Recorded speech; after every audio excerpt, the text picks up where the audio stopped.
Actually ఇప్పుడు కొన్ని సినిమాలకి చెన్నైలో థియేటర్స్ ఇవ్వట్లేదు తెలుగు సినిమాలకి అనేది ఉంది. బట్ ఇక్కడ చూస్తే మనకి ఏ మూవీ అయినా కూడా థియేటర్స్ ఓపెన్గానే ఇస్తారు.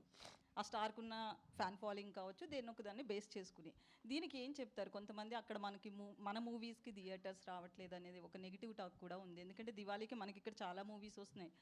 సో దాని గురించి అలా ఏమి ఉండదండి. ఇప్పుడు Diwali is the biggest festival in Tamil Nadu.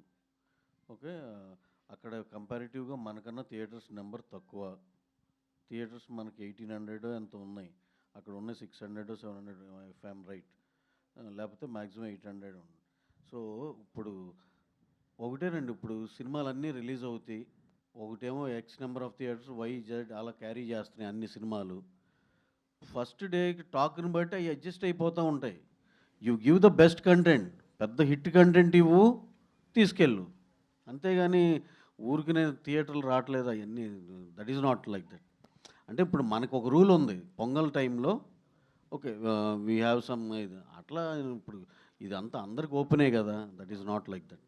ఇప్పుడు ఎవరిని అలా ఆ విధంగా బ్లేమ్ చేయొద్దు. ఇప్పుడు నిజంగానే మన పొంగల్ టైంలో దానికి ఒక డిబేట్ ఉంది, అవన్నీ దట్ ఈస్ డిఫరెంట్ స్టోరీ. ఇప్పుడు ఇక్కడ అక్కడ Diwali is the biggest festival. And again మరి మీరు దేని ఉద్దేశించి అంటున్నారు నాకు తెలియదు, కానీ నేను జనరలైజ్ చేసి చెప్తున్నది. ఓకే. దాంట్లో ఏ సినిమా బాగుంటే ఆ సినిమా షోలు మ్యాక్సిమం వచ్చేస్తాయి. అది అసలు ఎవరికి వరి అవ్వాల్సింది లేదు, ఎవరు కంగారు పడాల్సిన అవసరమే లేదు. ఈ సినిమా గురించి కూడా చెప్పాలి కాబట్టి నేను చెప్తున్నా. ఇప్పుడు ఎక్స్ట్రాడినరీ సినిమా అండి, బ్రహ్మాండంగా ఉంది, బ్లాక్ బస్టర్ సినిమా. దాన్ని మించి ఇంకోటి రానివ్వండి, వీఆర్ వెల్కమింగ్, అలా రావాలని కోరుకుంటున్నాం. మా దాంట్లోంచి కూడా కొన్ని షోలు ఇస్తాం, దాంట్లో అయితే ఇబ్బంది ఏం లేదు.